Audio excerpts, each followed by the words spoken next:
más complejo, delicado, un tema que ha traído mucho dolor, no solamente a gente fuera de la iglesia, sino inclusive gente dentro de la iglesia. Y quisiera cumplir 2 o 3 objetivos hoy presentando este tema. El primero es concientizarnos como padres, cuidemos a nuestros hijos. Lo segundo es una advertencia a la iglesia, al liderazgo y a todos los que trabajamos con niños. Esto tiene implicaciones legales. Y lo tercero quizás es que a mi entender somos llamados a denunciar como iglesia lo que está mal, a prevenir, amar. Somos llamados a proteger. En ese sentido, yo quisiera que abordemos este tema con mucho cuidado, entendiendo que aquí hay gente que ha sido abusada desde pequeña. Aquí hay gente que tenemos hijos y no quisiéramos que nuestros hijos experimenten la triste experiencia de pasar delante de un victimario. Y lo tercero, quisiéramos vacunar a la iglesia para que esté preparada en caso de que algo así suceda. En este sentido, quisiera comentarle, por cada persona que hace una denuncia, se estima que hay 9 que no denuncian un abuso sexual. Estoy convencido, los pecados sexuales son y han sido desde la antigüedad un talón de Aquiles para el ser humano. Si sumáramos, nos daríamos cuenta que el adulterio ha dejado más heridos y muertos que las mismas guerras. Las relaciones sexuales antes del matrimonio han dejado una cantidad enorme de hijos sin padre que crecen luego convirtiéndose en victimarios. La pornografía ha logrado que las relaciones sanas se conviertan en relaciones virtuales aberrantes, y cada día más jóvenes y adultos están esclavizados frente a una computadora. La tendencia creciente de que el homosexualismo es algo natural, es algo normal, evidencia definitivamente que la sociedad ha perdido el rumbo. Ha olvidado la historia en Génesis y lo que Romanos, por lo menos el apóstol Pablo, llama relaciones contra la naturaleza. Todos los pecados sexuales sin excepción son graves, pero el más grave de todos es cuando se violenta la inocencia de una criatura. Es uno de los más desastrosos, es uno de los que tiene mayores consecuencias. Por lo menos en el concepto se define como todo acto que conlleva una connotación de índole sexual, en la que medie penetración o no entre un adulto y un menor de edad. Alguien de 17 para abajo, de 18 para abajo, ese es un menor de edad. En donde haya una interacción de índole sexual, puede ser una simple conversación pasada de tono, se considera abuso. Puede ser manoseo, se considera abuso. Puede ser sexo oral, puede ser vaginal, puede ser anal, puede ser casi cualquier cosa que tenga una connotación sexual. En ese sentido, puede ser incluso a un niño que se le pongan a ver imágenes de pornografía, o que los padres tengan sexo delante de él. Todo esto está contemplado dentro de aberraciones sexuales, dentro de abuso a un menor. Sin embargo, este tipo de aberraciones sexuales, además de que ya suenan delicadas, tienen connotaciones legales delicadas. 3 artículos, y ya voy a ir a la palabra de Dios, porque también hay para este tema en la palabra de Dios. La ley contra la explotación sexual, artículo 156, prisión, cárcel de 10 a 16 años de cárcel quien se haga acceder o tenga acceso carnal por vía oral, anal o vaginal con una persona menor de 12 años, con una persona que se encuentre incapacitada o donde se medie la violencia o la manipulación. Mire qué interesante, porque este artículo habla específicamente, el 156, de la consecuencia para un abusador. El 159, prisión de 2 a 6 años para el que, aprovechándose de la edad, se haga acceder o tenga acceso carnal, vía oral, anal o vaginal con un menor entre 12 y 15, aún con su consentimiento. O sea que si el chico o la chica dicen yo quiero tener sexo con un adulto y ellos insisten y el adulto accede, aún allí se llama abuso sexual. Porque la persona menor de 15 años no tiene la capacidad emocional para poder elegir algo como eso. Se le considera una víctima del pasado, una víctima de algún familiar que ha perdido la noción correcta de la sana sexualidad. En ese sentido, aunque el menor diga yo quiero y tenga el consentimiento, al abusador se le mete a la cárcel. Artículo 160, cuando alguien pague a un menor o prometa pagarle o darle beneficios para que ejecute actos sexuales, será sancionado de 4 a 10 años de prisión si el niño es menor de 12, de 3 a 8 años si tiene entre 12 y 15, y de 2 a 6 años si tiene entre 15 y 18. Cualquier persona menor de edad que tenga cualquier tipo de acto sexual, aunque no haya penetración, con su consentimiento o sin él, se expone a la cárcel. ¿Saben qué es lo delicado? Que tenemos dos tipos de responsabilidad acá. Uno, hay una responsabilidad moral, ética con Dios, y hay una responsabilidad con el gobierno, con las autoridades del país. Levítico capítulo 5, versículo 1, se lo leo. Si alguien sabe, es llamado a testificar por algo que vio o algo supo, y no lo denuncia, comete pecado y carga con la culpa. Dice esta versión: si alguien peca por negarse a declarar bajo juramento lo que vio o escuchó, sufrirá las consecuencias de su pecado. La Reina Valera del 60 aclara: él sería responsable del pecado del otro, porque sabiéndolo no lo denunció. Mire qué delicado. Eso se conoce en realidad como un ciudadano adulto negligente que podría ser acusado de cómplice. Alguien que sabe que un niño es abusado, independientemente si es por un familiar, por un vecino, por un amigo, por un líder religioso, y no lo denuncia, y usted lo sabía, usted lo podrían acusar de ser cómplice, aunque eso no tuvo nada que ver, pero se dio cuenta. Somos llamados a proteger la niñez, somos llamados a proteger la adolescencia, somos llamados a ser exagerados en medio de una sociedad que es exageradamente mala. Busqué en la Biblia algunas historias sobre abuso y me encontré un par. Quisiera hablar de una específicamente, y es la historia que se encuentra en Génesis capítulo 34, del verso 1 en adelante. Hay una mujer llamada Dina, en realidad una adolescente llamada Dina, y le sucede lo que vamos a leer a continuación. Le pido que lo busque en su Biblia, Génesis capítulo 34, versos del 1 en adelante. La palabra del Señor enseña en Génesis capítulo 34, verso 1: en cierta ocasión, Dina, la hija que Jacob tuvo con Lea, salió a visitar a las mujeres del lugar. Cuando la vio Siquén, que era hijo de Hamor el Hebeo, jefe del lugar, la agarró por la fuerza, se acostó con ella y la violó. Pero luego, mire qué ironía, se enamoró de ella y trató de ganarse su afecto. Entonces este hombre le dijo a su padre: consígueme a esta muchacha para que sea mi esposa. Jacob se enteró de que Siquén había violado a su hija Dina, pero como sus hijos estaban en el campo cuidando el ganado, no dijo nada hasta que ellos regresaron. Mientras tanto, Hamor, el padre de Siquén, salió en busca de Jacob para hablar con él.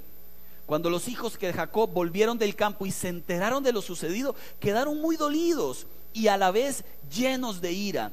Siquén había cometido una ofensa muy grande contra Israel al abusar de su hija. Era algo que nunca debió haber hecho. 4 cosas quiero enseñarle en esta mañana. La primera, Dina era hija de Jacob.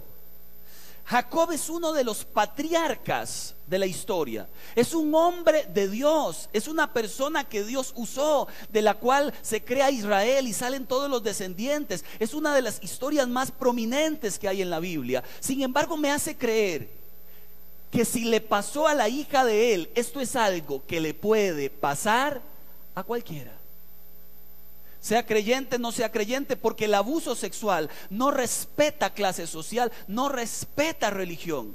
El abusador no respeta en realidad a quién pertenece el niño. Él abusa a quien sea.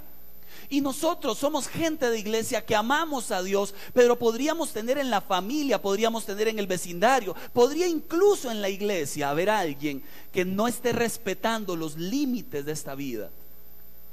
Y por esto es un llamado a nuestras vidas. Es un llamado a que independientemente del grado que tengamos en Dios y lo espirituales que seamos, tengamos cuidado, porque a Dina le costó un descuido nomás. Solo un descuido. Esto le puede pasar a cualquiera. Tomé del sitio web placeresperfectos.com.ar de Argentina las siguientes estadísticas alarmantes del 2011 incluso. La primera, si la podemos poner: experiencias sexuales negativas en la infancia. 2011, el año que pasó, 4 de cada 10 niños han tenido alguna experiencia sexual negativa. 4 de cada 10. Eso es mucho. O sea, usted ve 10 niños jugando en cualquier parque, allí afuera en la iglesia, y usted dice: de estos 10 hay 4 que alguien les ha hecho algo siendo niños. Es una estadística que debería encender nuestras alarmas. En Costa Rica nos llamamos el país de los confiados, ¿no le parece? Somos súper confiados, el tico es muy confiado. Sin embargo, este tipo de confianza puede destruir la vida de un pequeño para siempre. Segunda estadística, en el 2011, de este porcentaje de abusados, ¿quiénes son las que más sufren? Las niñas, son más indefensas. De los 10 niños que se abusan, 7 son niñas y 3 niños. Por supuesto, ¿no? Está más expuesta la niña, es más sensible, anda a veces en busca de papá que no tiene en casa, en muchos casos, y se vuelven vulnerables. Tercera característica o tercera estadística: estas son las cosas con las que se abusa. El 55% ha dicho manoseo, se llama abuso sexual aunque no hay penetración. El 26% abuso físico, propiamente la penetración. El 13% fueron violados de una manera brutal. Y el 6% cualquier otra aberración que se le ocurra. ¿Sabe? En cualquiera de los casos la persona va a la cárcel. Desde el más inocente y delicado hasta el más brutal. Desde la fuerza hasta el consentimiento del menor por manipulación de un adulto. Ambos van a la cárcel. Y la última, que es un dato curioso: dice la estadística que la cantidad de gente que abusa en zona rural es muy similar a la cantidad de gente que abusa en la ciudad. Recuerda que antes decían que posiblemente en el campo la gente abusaba más porque carecían de conocimiento. No. Mire que hay un 41% en gente que abusa en la ciudad, incluso es mayor que la gente que abusa en zona rural. Es una epidemia en realidad. Casi que el mismo porcentaje está allá como está aquí. El asunto es, ¿qué hacemos con estadísticas como estas? Aparece la segunda característica. Préstele atención, por favor, papá, sobre todo. Aparece la segunda característica, papá, mamá. Dina estaba en el lugar equivocado. Le comento, Jacob era un hombre multimillonario, había hecho negocios, había hecho riqueza, Dios le había prosperado. Llegó a la tierra de Canaán y se instaló frente a esta ciudad donde Hamor era el dueño y el hijo era Siquem. Ellos le venden una parcela, como decir que yo venga a Desamparados y me alquilen una casa y yo compre la casa y me instale en Desampa con mi familia. Entonces el rey del lugar, el hijo del dueño, caminaba por la ciudad, conocía a todo el mundo, y aparece esta muchacha Dina que debía estar en su casa. Sin embargo, ella dijo: quiero ir a conocer la ciudad, quiero ir a conocer las mujeres de la ciudad. Este hombre la mira, la toma por la fuerza, la viola y la rapta y se la lleva a su casa, y ahí la mantiene en su casa. Mire qué delicado, porque este segundo punto para mí es lo más delicado. Ella estaba en un lugar extraño, ella estaba en un lugar equivocado. Le digo, algunos lugares equivocados, lejos de la protección de la familia donde los hijos podrían estar: en casas de parientes extraños, en casas de amigos que no se conocen las historias de esos amigos, lugares extraños, en casas de vecinos que no sabemos cuáles son sus conductas, y los dejamos en una casa de alguien que no conocemos y no preguntamos quién es, de dónde viene, cómo es. Hay hombres en ese hogar, no preguntamos. Sencillamente los hijos van a parar donde sea, los cuida quien sea, y luego llorarán por el resto de sus días. Porque un abuso no se borra y no se sana con una curita, requiere atención interna del cielo. ¿Cuántos lugares extraños? Aún familiares que uno pensaba que no. ¿Cuántos lugares pudieran ser extraños? ¿Cuántas zonas pudieran ser peligrosas para un hijo? ¿Cuántos senderos, cuántos caminos? Conozco hijos metidos en su cuarto toda la noche, encerrados delante de la computadora, y usted sabe qué está haciendo. Quizás al otro lado hay alguien enseñándole sus genitales. No se sabe. Sencillamente son lugares que les llamamos equivocados y que los padres deberíamos hacer algo, obstaculizar, meternos, decir, averiguar, informarnos. Esa es nuestra misión, porque Dios nos pedirá cuenta sobre ellos. Ya para el que fue abusado solo queda la gracia de Dios que sana el corazón. Pero no permitamos que eso que le ha ocurrido a muchos termine siendo lo que le ocurre a nuestros hijos, porque necesitamos poner orden en nuestros hogares, sobre todo en la responsabilidad de que nuestros hijos no estén en lugares equivocados. Número 3, la violación. Siquem la toma, la agarra, se acuesta con ella, la rapta, se la lleva a su casa. Mire, Dina en buena teoría parece que era menor de edad, porque en el capítulo antes, cuando Dina nace justamente cuando nace José. Queda embarazada casi en el mismo tiempo que la otra mujer, nacen los dos hijos, nace ella con su hermano José. Sin embargo, José en el capítulo 39 tenía 17 años. Es muy posible que en este capítulo 34 José fuera más joven y en consecuencia ella también fuera menor de 18 años. Lo cierto es que este hombre la viola. Y curiosamente, después de violarla, se enamora de ella. ¿Saben? Eso se llama amor. Se llama aberración. No se llama amor. Estuve viendo una película mexicana donde un actor muy conocido, un cantante muy famoso, viola en la película a una muchacha. Él se baja de su caballo, la mete a un potrero, la viola. No presentan la violación, solo presentan la cara encima de él y ella diciendo que no. Después de que la viola, se levanta y le dice: yo sé que te gustó.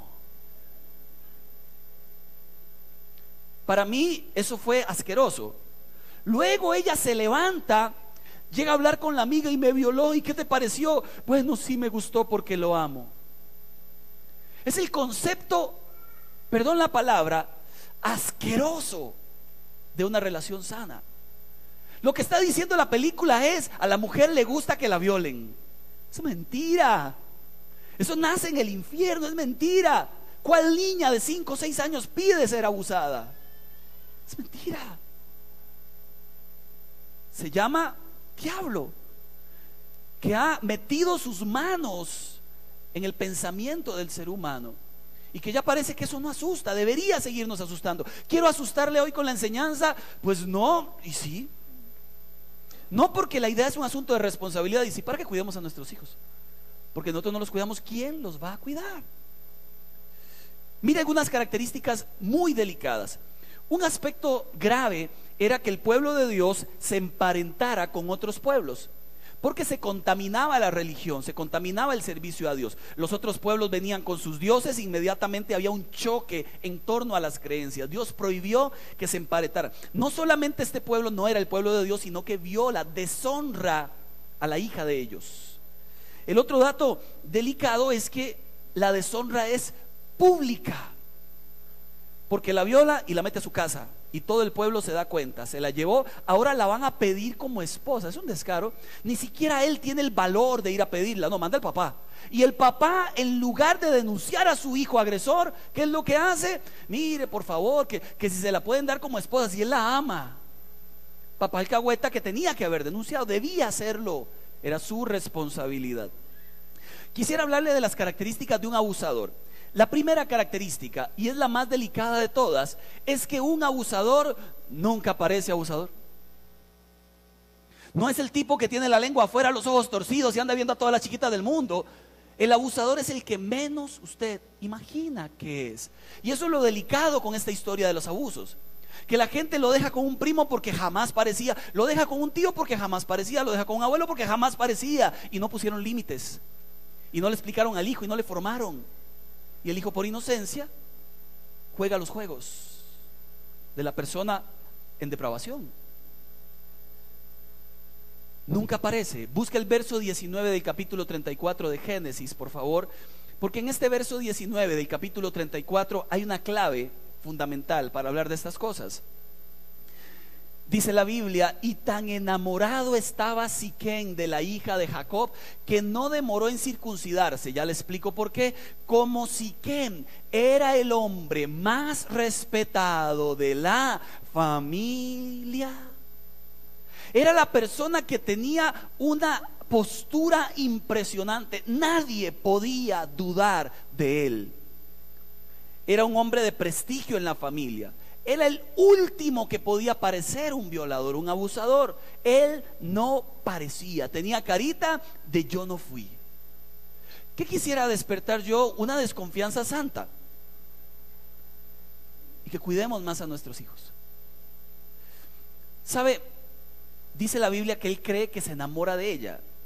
¿Qué piensa el abusador cuando abusa a un pequeño? Que no comete ningún mal, ojo, que él necesita sexo como alivio, que a los niños les gusta, que los niños de por sí dieron su consentimiento y creen la idea que si él no lo hace, igual otro lo va a hacer, entonces lo hago yo primero. Estadísticas sacadas de abusadores. Cree que se enamoran, cree que su amor es especial y que se merecen algo como eso. ¿Quiénes son los abusadores? Préstele atención, por favor. Estadísticas reales: el 94% familiar o vecino, alguien conocido. Casi el 100% de los abusos son perpetrados por un conocido o un familiar. Segunda estadística: de cada 10 abusadores, 9 fue por un conocido y 1 por alguien que no realmente conocían. Y aquí la más alarmante de todas, pásala por favor, la más alarmante de todas. El abuelo en 5% de las veces es el abusador, el padrastro en 7% de las veces, el padre en 8% de las veces, el hermano 21%, de cada 10 abusados 2%, 2 de ellos son hermanos, el primo 28%, los tíos 40% casi. Con algo como esto, ¿no deberíamos nosotros cuidar más? ¿No deberíamos nosotros proteger más? ¿No deberíamos buscar más medidas? Con estadísticas reales como estas, ¿no nos debería llamar la atención cuánto tiempo quieren los tíos pasar con los sobrinos? Estoy diciendo que no tenga relaciones familiares, para nada. Disfrute a la familia, disfrute a los abuelos, porque de cada 5% que hay torcidos, hay un 95% que hay buenos. Disfrute a los tíos, que de cada 4 que hay malos, posiblemente hay 6 que hay buenos. Sin embargo, aprendamos a no confiar tanto, algo tan preciado, en manos de personas que no sabemos cómo están en sus mentes. Continúo. Gracias. 52% son familiar, 46% vecino conocido y un 2% algún líder o pastor de alguna iglesia. La que sigue, por favor. Esta es delicada. Del total de gente abusada, ¿recibieron ministración? ¿Recibieron consejo posterior?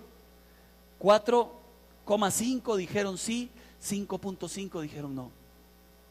Esto quiere decir que si por la estadística se saca la rifa de la gente que ha sido abusada, hay casi 6 personas que viven con esa amargura en el corazón, que viven con ese dolor en el alma.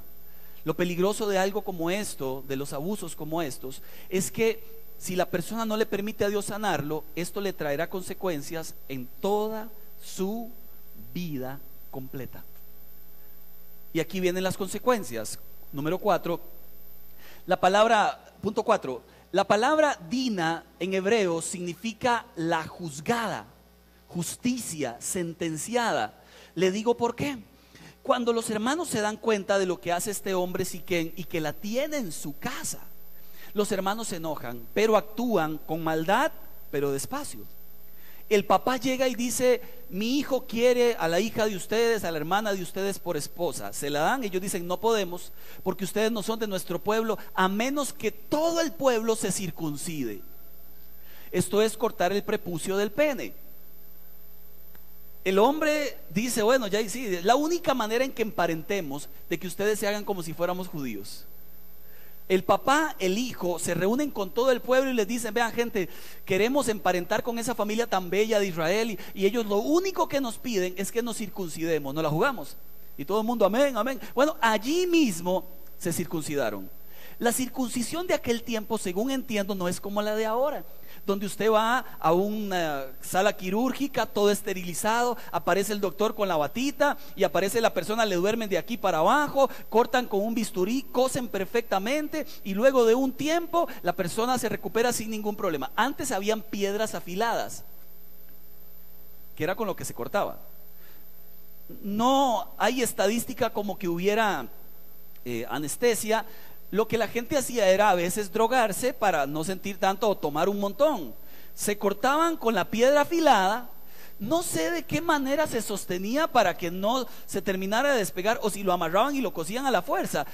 Lo único que sé es que dolía con ganas. Dice la Biblia que al tercer día, en su máximo dolor, están todos en el pueblo ahí haciendo feo, las caras, ¿qué momento? Le dijimos que sí. Están ahí. Dos de los hermanos de Dina sacan su espada y comienzan a acribillar uno por uno. Matan a todo el pueblo, al papá y al hijo. Y dicen: la deshonra de nuestra hermana está vengada. Se meten a la casa de ellos, sacan a la hija y se la llevan otra vez para su casa.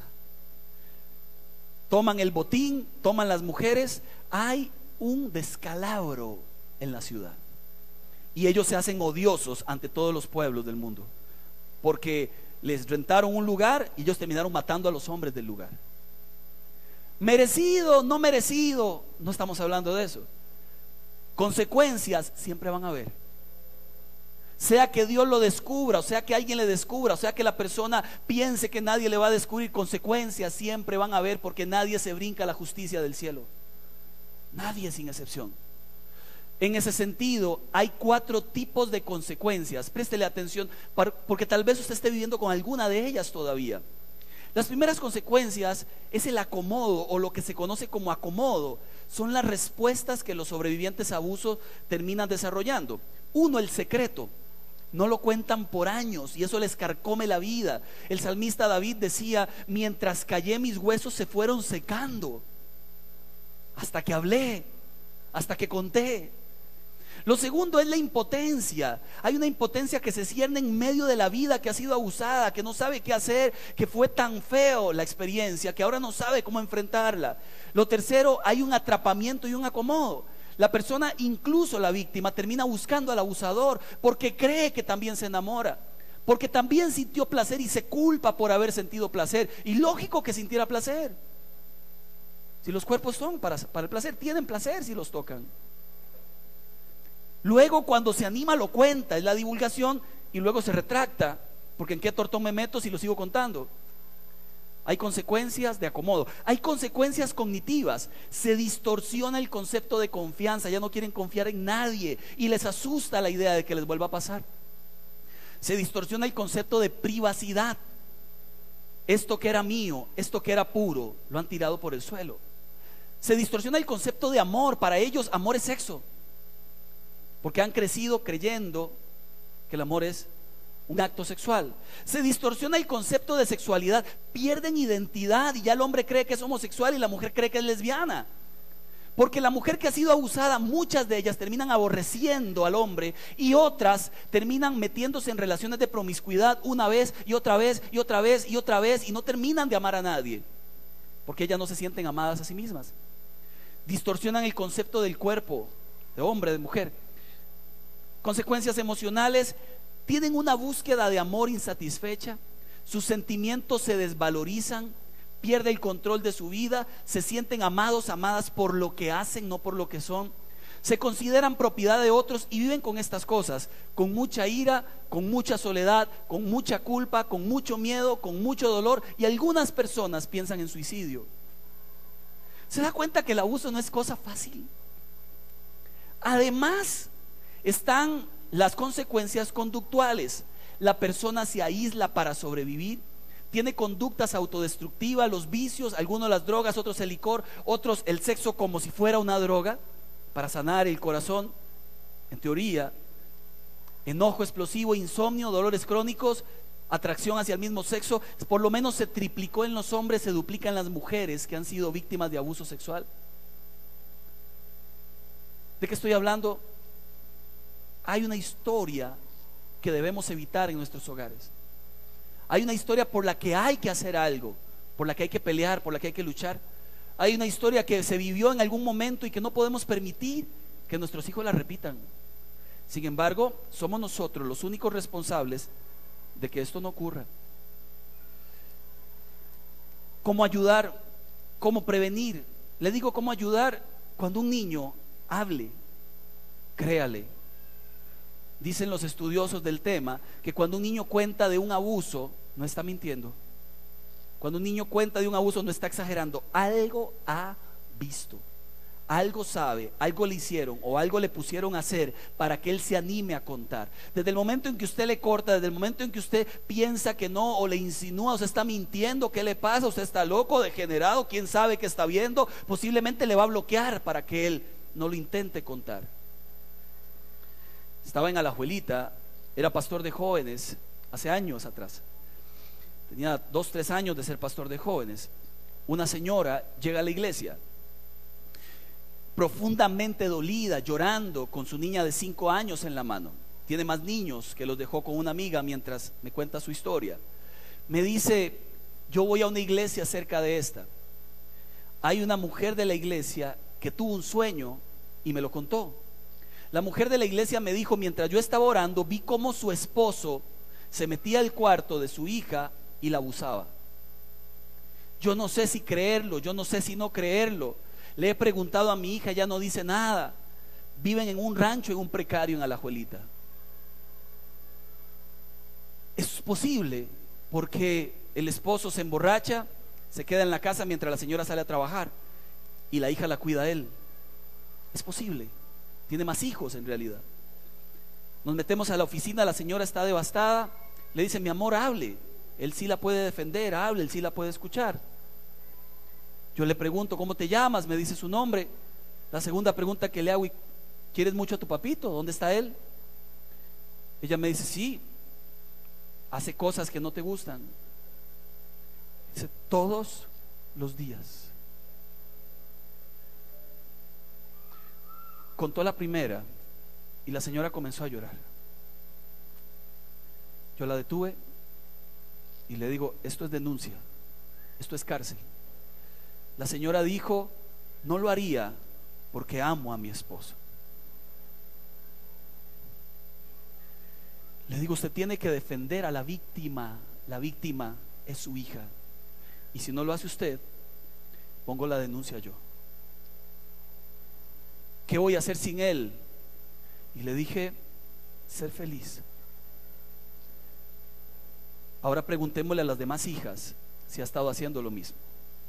Parece que jugaba con las hijas, con todas. Aquí defendemos a la víctima. Que Dios luego defienda al abusador. Aquí defendemos a la víctima, porque la víctima es la criatura, es la niña. Posiblemente este hombre ha sido una víctima en el pasado y se convirtió en victimario porque no permitió que Dios trabajara su corazón. Sin embargo, hay que defender a la víctima. Él es consciente, él es adulto, él sabe lo que estaba haciendo, destruyendo la vida de una pequeña. Hemos impreso hojas para que ustedes se lleven, indicadores de abuso sexual en los niños de preescolar, en los niños de escolar y en los adolescentes. La idea es que usted lo pueda leer en su casa con calma y pueda mirar si algo así está ocurriendo en sus hijos. Pudiera encender algunas alarmas por lo menos, y si no, tiene conocimiento ya. Al final la vamos a repartir. Termino. ¿Cómo prevenir un abuso? Número 1, siendo responsables de que los hijos no estén en lugares extraños. Primero, no permita que sus hijos anden de aquí para allá, de casa en casa, con gente que no conocen. Sea responsable de sus hijos. Segundo, desarrolle una desconfianza santa. No sea tan confiado, que el que no parece podría ser.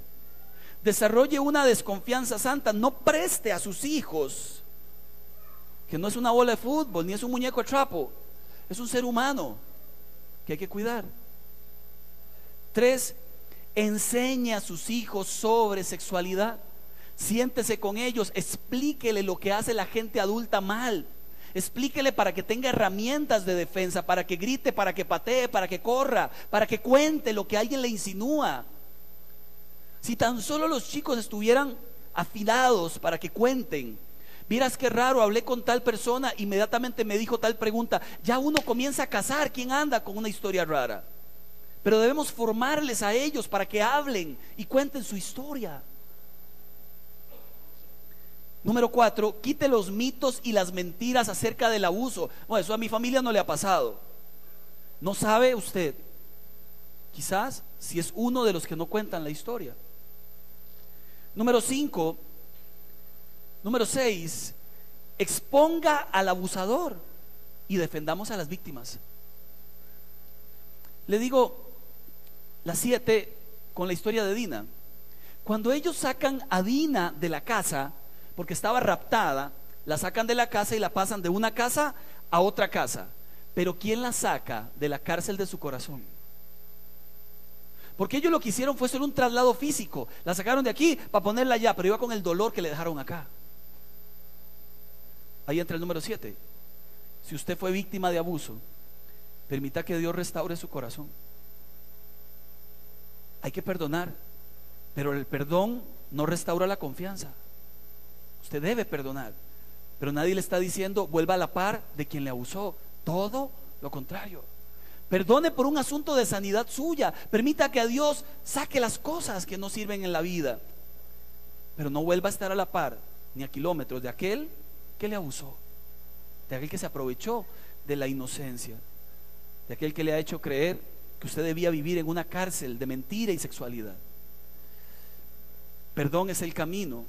Le digo, no restituye la confianza. Más que llamar al fatalismo en esta mañana, estoy llamando a la responsabilidad. Busque conmigo el último versículo, por favor. Proverbios capítulo 6, verso 17.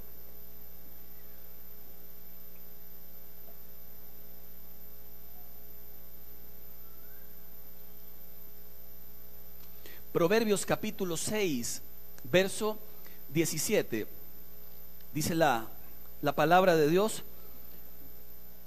Dios aborrece las manos que derraman sangre inocente. No solamente es algo malo, sino que es en mayor escala, es aborrecido por Dios. Yo cuando leí ese versículo la primera vez hace muchos años, pensé que quizás se refería a alguien que mata a otro. Pues sí, se refiere a alguien que mata a otro, pero también se refiere a alguien que destruye y hace sangrar el corazón de un niño. Ya no tanto físicamente, que igual el abuso le hace sangrar, y ahora le hace sangrar el corazón, el alma, las emociones. Le roban la inocencia, le roban la niñez. Este niño crece siendo adulto en su mente, pensando que él es el culpable, y en algunos casos terminan siendo victimarios, repitiendo lo que les hicieron. Este niño crece con un concepto de sí bajo, pensando que se lo merecía, que fue su culpa. Si alguno nunca lo agarraron de las manos de Dios, no se escapa. ¿Qué queremos hacer, hermanos, como iglesia? Cuidemos a los hijos. ¿Qué queremos hacer? Cuidemos el liderazgo de la iglesia. Si usted ve algo raro en cualquiera de nosotros, denúncielo ya, háblelo. Si usted ve a algún líder de la iglesia, algún maestro, alguien que trabaja con los niños del PAN y en una posición rara, toqueteando, mirando raro, denúncielo con urgencia. Si no, se vuelve cómplice. Cuidemos la iglesia, cuidemos las familias, cuidemos los lugares donde estamos. Asegurémonos que nuestros hijos terminan la carrera bien. Pongámonos de pie, por favor. Vamos a orar juntos.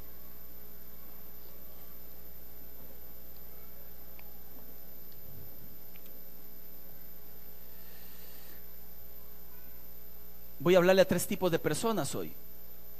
A los que tienen hijos, tenemos. A los que fueron abusados, y a los que fueron abusados y siguen con el abuso hasta hoy en su mente.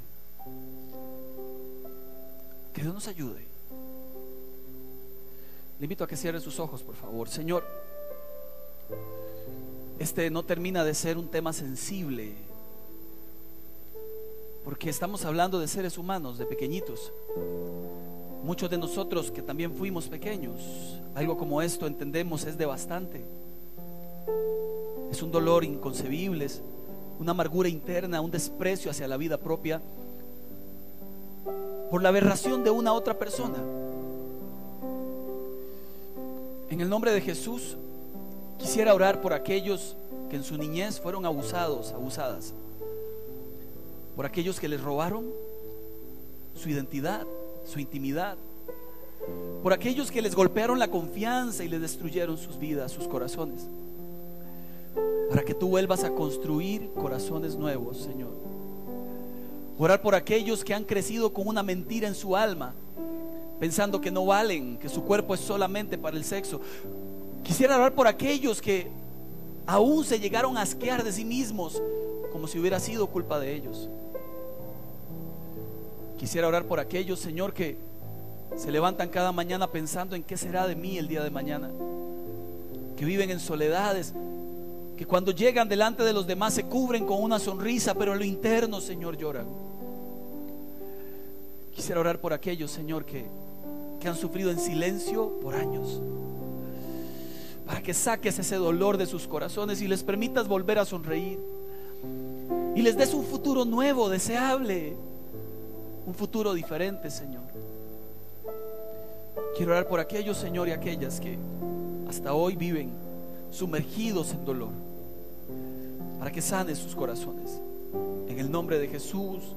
Oramos también por nuestros hijos. Cuídalos, Señor, líbralos del mal, pero danos a nosotros la capacidad, la sabiduría para cuidarlos nosotros, porque son nuestra responsabilidad, Señor.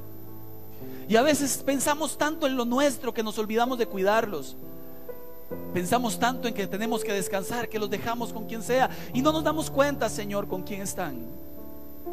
Por favor, permíteme ser para él un guardián de su corazón, de su alma. Permíteme ser para ella, Señor, un protector hasta donde lleguen mis manos, y después de ahí estarán las tuyas. Permíteme ser para él, Señor, quien le abrace, quien lo cuide, quien la ame con un amor santo que venga del cielo, Señor. Guarda a nuestros hijos, Padre, bajo la palma de tu mano. Protégelos, protege esta iglesia, Señor. Protege cada ministerio en lo que se trabaja con niños. Protege nuestro corazón, Señor, para terminar nuestra carrera honrándote. Suplicamos en el nombre de Jesús para que si en algún momento, Señor, alguien tuvo siquiera un pensamiento inclinado hacia algo como esto, te encuentres con él, con ella, y cambie su mente, Señor, su corazón, y cambie su manera de vivir y de actuar. Descubre si hay algo en nuestra familia, en nuestros lugares de convivencia. Si hay alguien, descúbrelo, Señor. Pero no queremos más víctimas de la maldad. Descúbrelo, Señor. Quisiéramos pedir que haya oportunidad de arrepentimiento, pero no queremos más víctimas, Señor. En el nombre de Jesús oramos para que los pequeños que han sido abusados en estos tiempos igualmente puedan recibir de sus familiares consuelo y amor, y puedan recibir un concepto correcto de familia y de sexualidad. Oramos en el nombre de Cristo Jesús de Nazaret. Amén. Amén. Dos cosas en la hoja que se les va a repartir. Dice .com, falta .ar de Argentina, por si quiere visitar la página de ellos. Y por favor anótese en las hojas de la cadena de oración que vamos a comenzar a partir de hoy. Escoge el día en que va a orar como iglesia juntos, y el día en que va a ayunar es el mismo en que va a orar. Dios les bendiga y que la paz de Cristo esté con ustedes.